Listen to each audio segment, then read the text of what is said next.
it's time to get out some more books. Yay, yay, yay, yay. Alright, that was really awful. So, today is another day where I'm off, so I'm wrapping through some videos. Boom, boom, boom, done. Let's get them knocked out.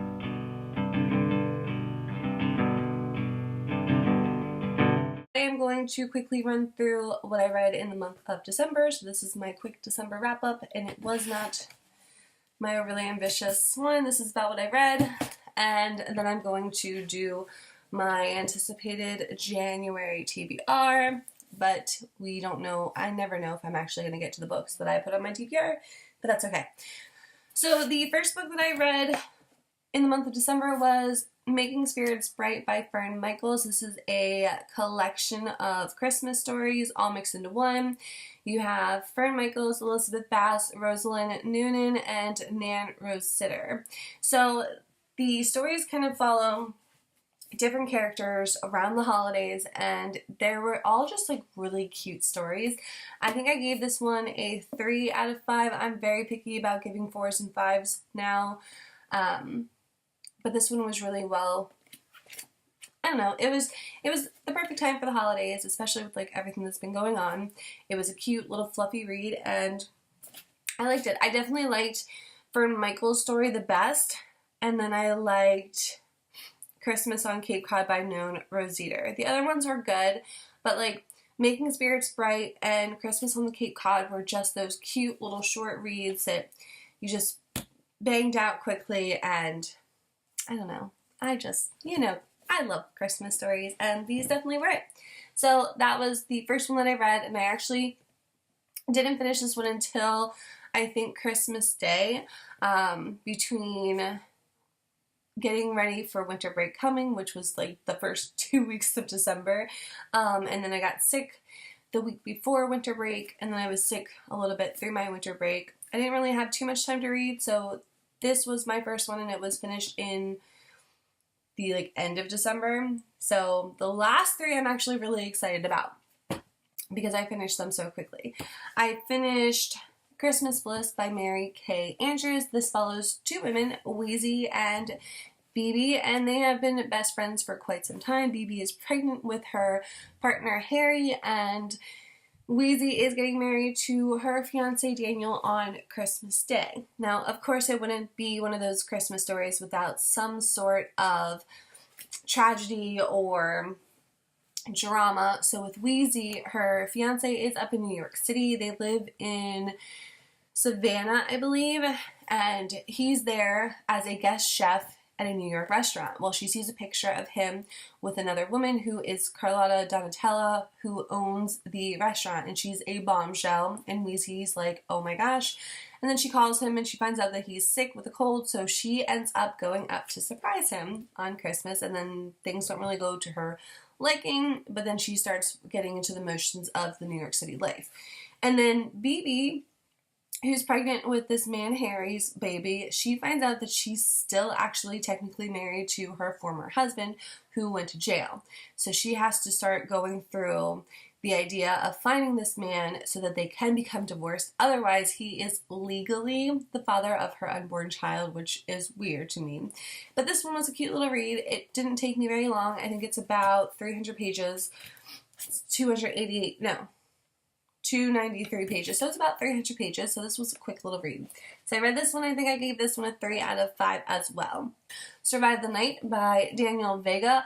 This one would have received a higher rating. I think I either gave it a 3 or a 4, but the ending to me was just a little lackluster, and it didn't make sense on certain aspects of it. It follows a group of friends who go to this underground railroad, or underground metro rave, and they had to actually find it on their own. They were invited at another party that they were in. It was like a rave warehouse, and so they go, and then there's stories about how there was a homeless man who lured somebody last year and then killed him, and then that guy's body was never found. Well, the group finds one of their friends murdered on one of the tracks away from the party. So then when they're on another tunnel, they hear the party being broken up by cops. Well, they can't figure out how to get back to that area And then they realize that there's something in the tunnels with them. And that's the part that doesn't make sense, is what actually is in the tunnels with them. It's never really explained as to where these things come from or why they're still there, or if anybody else knows what they are. But altogether, it was a pretty decent read, really quick. I finished it in a night. So, and it's a young adult, so I'm really not used to reading those, and I think that's why it took me such a quick time to finish it. And then the last one that I read this month was Blue, Bayou, written by Rachel Gibson, and it follows Blue and Casper, who met when Blue was 18 and Casper was 21. Casper was just about to be deployed, and Blue was like on this big kick about how she was a woman and yada yada yada. Well, they come from two different families who despise each other. So when they find out the other person's last name when they're 18 and 21, it just causes all this extra tension between the two of them because they really do like each other. Well, they end up meeting up the next day after meeting for the first time, and they have this amazing evening together, and then he promises to meet her back there the next day so that they can carve their initials on the tree where another, I think the last name is Pennington and Toussaint, they connected, and he promises her that he's going to meet back up. Well, she goes back there, she waits all day, and he never shows up. So now you zoom 23 years later, and he's back in town, and he tries to win her back, and tries to explain why he never showed up. And it was just it was like one of those bookshop books. It's 100 pages, so it was a very quick, easy little read. So that was my quick little December wrap-up. Now it is time for the January TBR. So I've already started I've already started Kiss, Kill, Vanish by Jessica Martinez. This follows a girl named Valentina de Cruz, I believe that's her last name.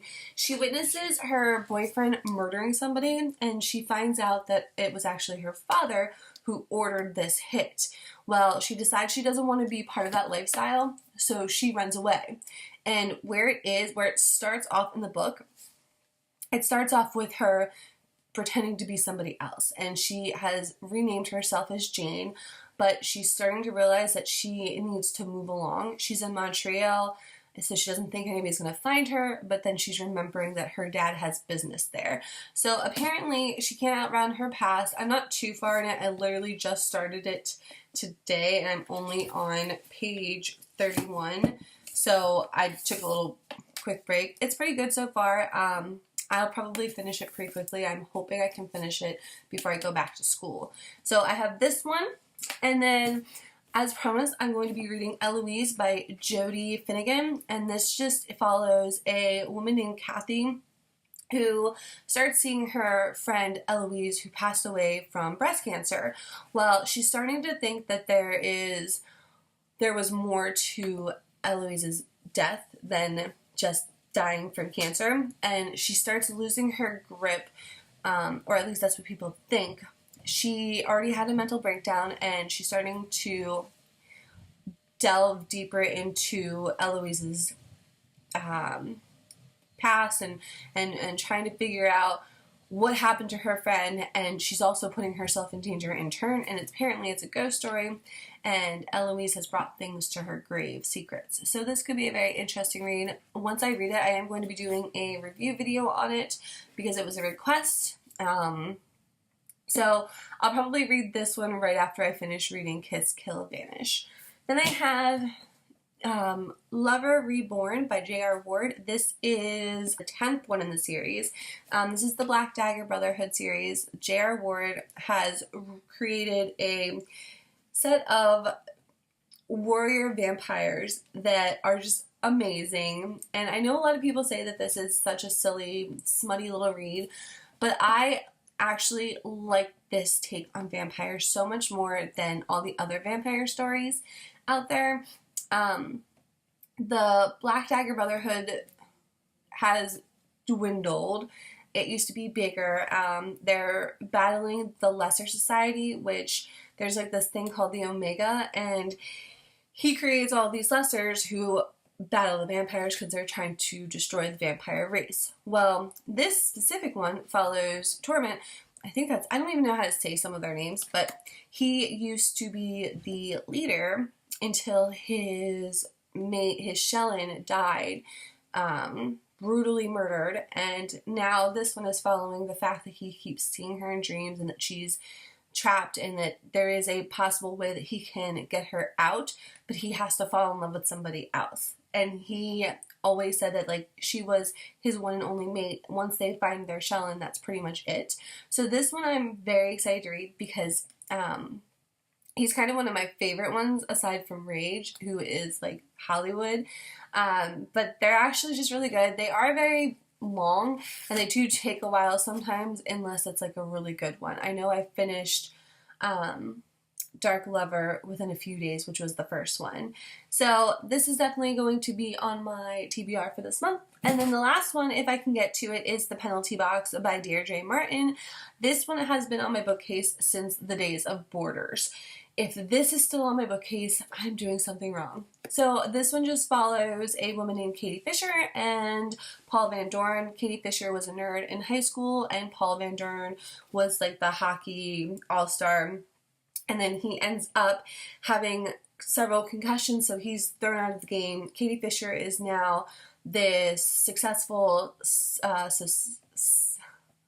sociology professor, and the two kind of reconnect on, not on like a romantic wave the first few times, but they kind of just fall into it, and it wouldn't be a Deirdre Martin book if they didn't fall in love. So it is a little story about kind of a nerd and a hockey player fall in love. So that was my quick little December wrap up and January TBR. I'm going to try so hard to get to all those January TBR books, or I'm just going to pick different ones.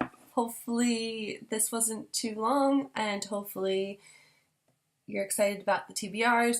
Also, if I ever have like a book haul or anything and there's a specific book that you really want me to read and do a review on, I definitely can. I'm doing that one for somebody already. So